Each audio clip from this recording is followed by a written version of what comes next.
burnt sienna,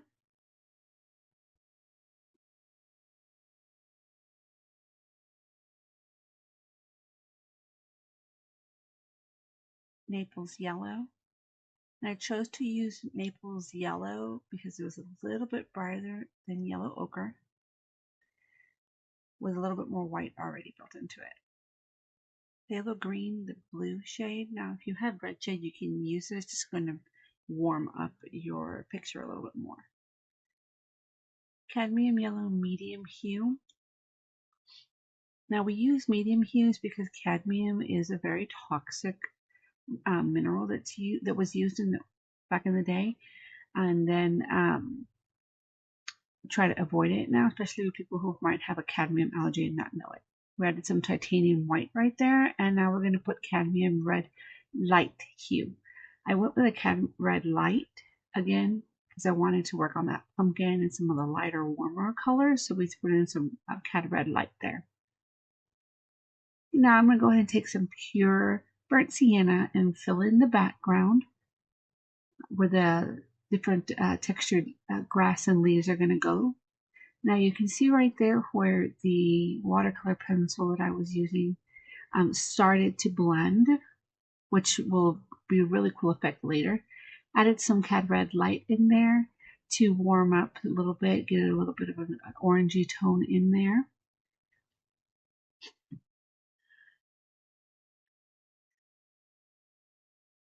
Now I'm switching from a wider bright to a smaller bright. I use the silver black pearl brights, and so I started with the 6402 bright, a size 8, and then I moved down to a size 6 bright. And I'm putting in some darker green to get some shading under where the trees are going to go, under the pumpkin, the leaves, and the little puppy, just giving it different tones. Adding in a little bit more of that green with the burnt sienna.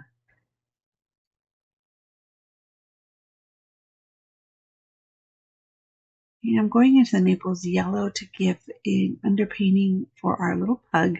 You can see right there that the watercolor is blending, and it's giving me some really nice shading and definition. Be really great for later when we go back to refining some of the areas. So now I'm just kind of using that black watercolor that I used to give a little bit of shading. And then going around his eyes, around his head. His little ears are going to end up darker. And then under his chin where his little roll is.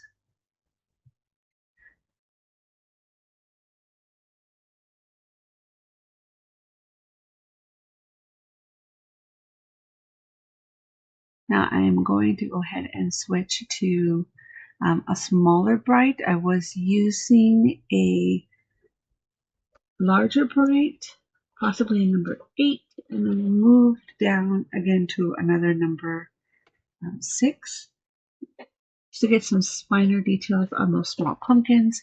I really liked the way that the black on the watercolor kind of helped give me some definition and some underpainting for those whitish pumpkins that we're going to have later, and a little bit of green for the pear that we made.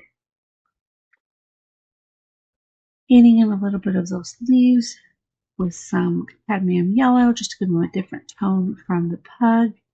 Went back in with some burnt sienna and a little bit of the yellow white I had on my brush just to put in one of those leaves, going with a little bit of cad red light and a mix of Naples yellow.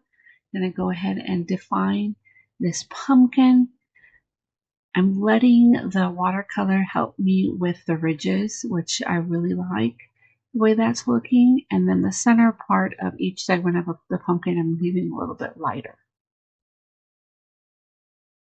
Now the pumpkin, I did draw it off the paper, and I made sure that I put enough of it off of the edge of the canvas so it doesn't create what we call tangent lines. I did throw in a little bit of burnt sienna on that last little part because for me the light is coming from the left, so the right side is going to be a little bit darker. Went in with my phthalo green, a little bit of Naples, just to give some color to the leaf that's in front of the pumpkin.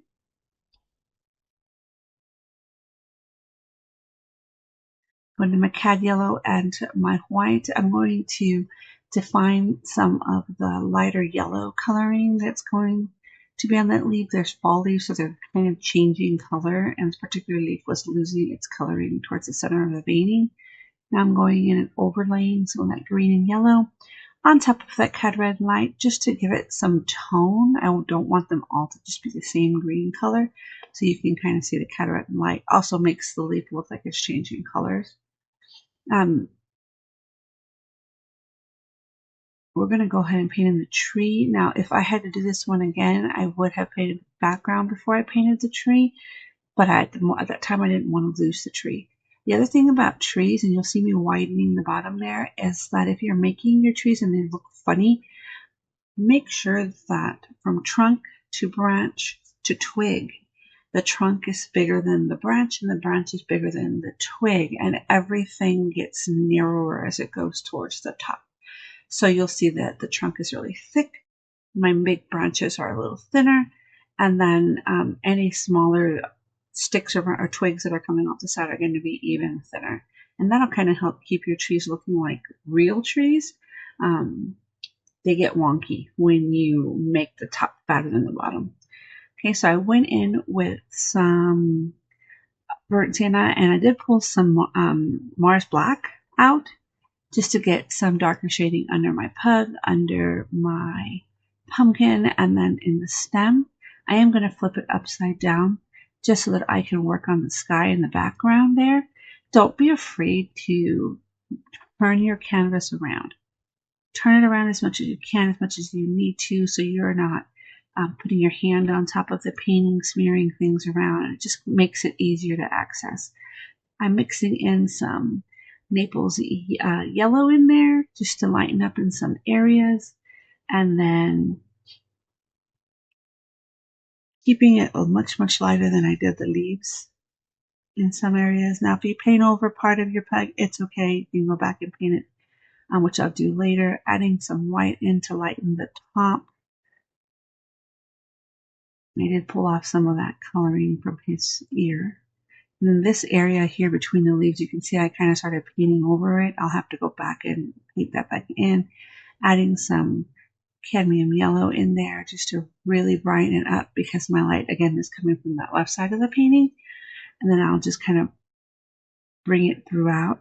I'm leaving my strokes. You can see my paint strokes. The more you leave your strokes in there, the more expression and movement and vitality you give your painting. If you smooth it all out, it's going to have a very formal look to it, and I wanted this to be a little bit more expressive.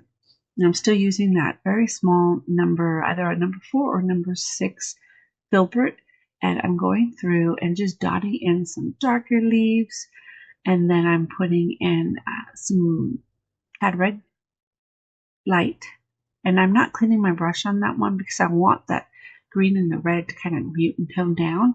And then I'm just coming over here with a little bit more of that cad red light, a little bit of the burnt sienna, and then coming back to my phthalo green and just giving different tones and structures. Now, I did put some yellow towards the bottom of the trees because there is light coming in from the back, and I left the darker part on the understory of the tree at the top. I'm retracing the very dark black and brown that was the trunks, and some of the leaves I'll have to go ahead and paint back in soon. I'm not going with straight black. I'm doing a mix of the black and the brown just so that it has a little bit of tone and it doesn't look really flat. And I'm just going to fix those up, make sure that I keep my trunk width, again, towards the ground, it should be wider, and then as you come up, it should be thinner. Okay, putting in some yellow highlighting there on the left-hand side where a little bit of that light's coming through. And then I'm going to go in with a lighter color. Now, when that's my acrylic glazing gloss. So if you ever have to get a medium and you want something really neat, acrylic glazing liquid gloss is a really neat product. it allows you to extend the color paint time. It allows you to extend the paint, and it gives it some transparency. So I'm using it kind of like you would layer an oil technique. And I went in there with that white, a little bit of black on there. I'm putting some shading in on our pug now, and then putting some burnt sienna to give him some different tones there underneath, especially where his foot is and the shading under there. I want his little rolls to be visible up there. A little bit of cad yellow as if it were reflecting off of the pumpkin, making sure that I leave my strokes nice and expressive. Coming in with a little bit of a lighter white. I'm cleaning my brush very rarely, just enough in case, as we build the layers of the pug, we want to go lighter and lighter, and then so the very final layer is going to end up being a bright white. So that'll just be a few select spots and areas. So for right now, when we're doing our white, we want to make sure that we throw in a little bit of Naples yellow, or a tiny bit of burnt sienna, or a tiny bit of cadmium light in different areas, so that it creates those different tones. And then I'm going to go back in with my black. We're going to work on his little face right now, get some of the coloring in around his nose and his eyes and his ears. So working on his eyes, making sure that they have that classic little ring around them. I'm going to whiten up or lighten up a little bit his nose and his mouth, and then the eyes where his actual eyes are going to be. Okay, and then it's just working different layers, going dark, coming back light if I need to. I do like to work from dark to light in acrylic painting. It's a little bit easier that way. I'm going to come over here and tone some of the areas where his little rolls are from the original picture. And then we'll continue working on some different things.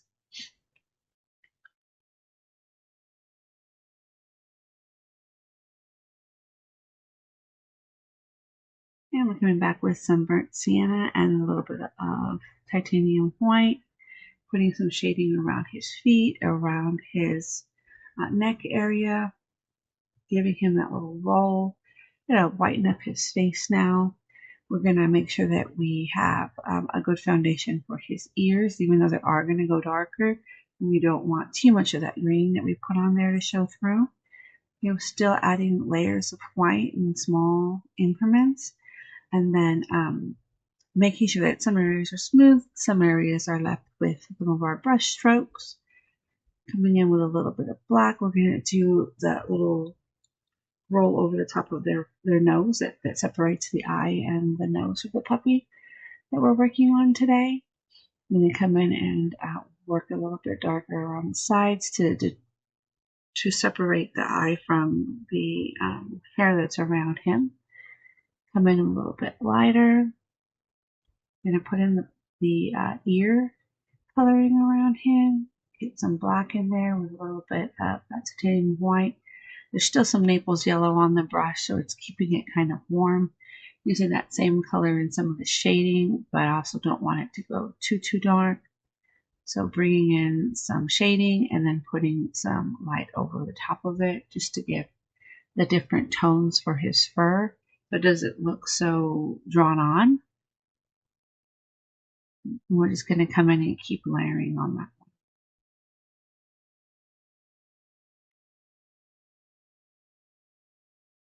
And I do go into the acrylic gloss in different parts and in different steps. Again, I'm trying to get thin layers on there. I don't want the white to go bright so fast.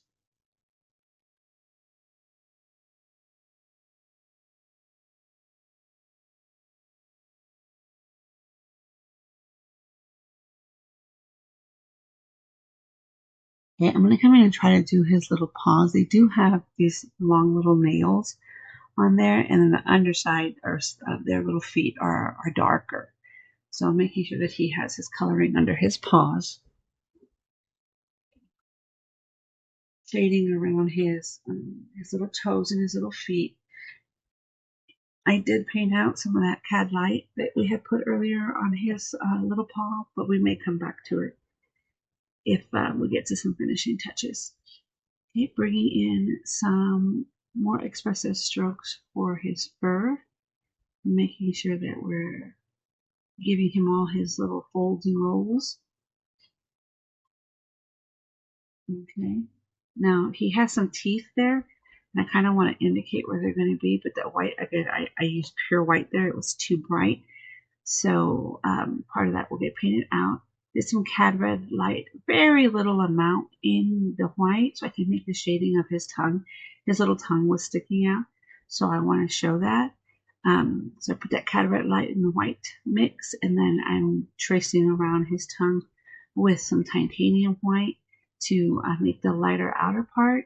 Came back in with a little bit of burnt sienna, a little bit of cad red light to make some shadows on the underside of his tongue.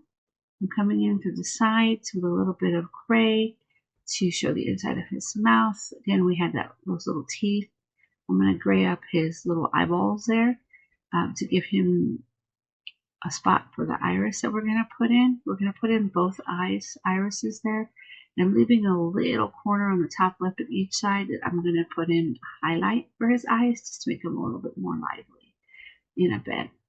Okay, darkening up his ears because they do have slightly darker ears, giving him a little bit of shading underneath his ears, and then going to look at defining a bit of his nose, putting in those eyes, and then in here and just making sure we smooth out the different little places on there. Now I put in some gray around where his little lips are, putting in some more textured areas around his little folds, and then I'll smooth some of that out in a little bit.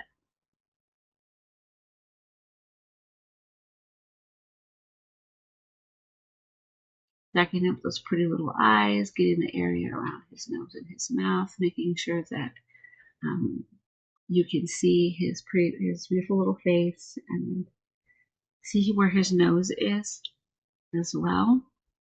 I'm putting in those fingernails at the bottom there, defining his little feet a bit.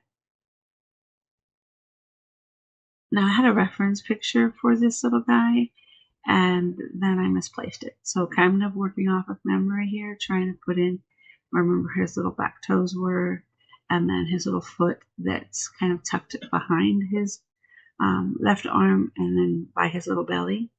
So I'm kind of working through my memory here on that one. I moved back into the little white pumpkins with my Napels, my white, and a little bit of black to kind of give some definition to the center of the pumpkin, and the little wedges of each pumpkin, making sure they kind of look correct, get some shading underneath them. But remember the light's coming from the left side, so the shading would be towards the right on a lot of the different elements that we have in here. And I color in that pear. It's supposed to be a pear there in the background. I'm going to give it some different little yellows and reds in there just to give it a nice fall color. Give some shadow under there. Fixing up those leaves. Remember I was using cadmium yellow, so cadmium red light in there, giving a nice orangish fall color and a little bit of a golden glow on there. It's a little bit of shadow or shading under there, so I went in with some phthalo green, putting in the veining on there, and some shading. I'm going into a fine detail with the burnt sienna to get some of the veins on those leaves.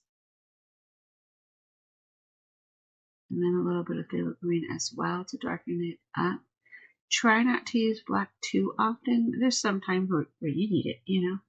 But if I can create my darker tones, I will definitely use different, a mix of colors, burnt sienna, phthalo green. If I was using a phthalo blue in here, that would actually be really nice as well. But I wanted to stay with the warmer colors there.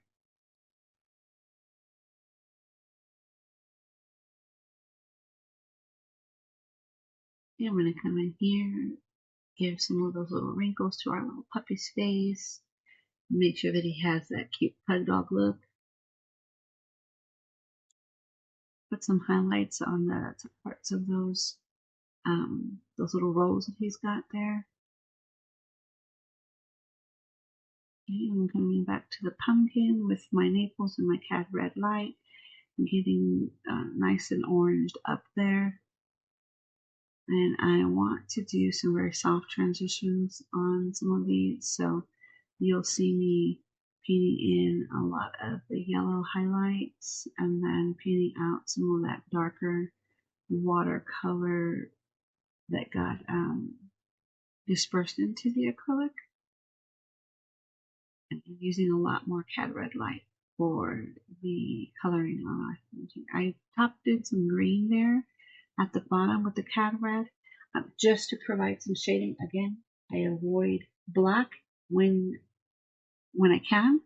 Usually if you get some complementary colors, you can create really nice shadows with without having to go into your black, because black it muddies it really fast.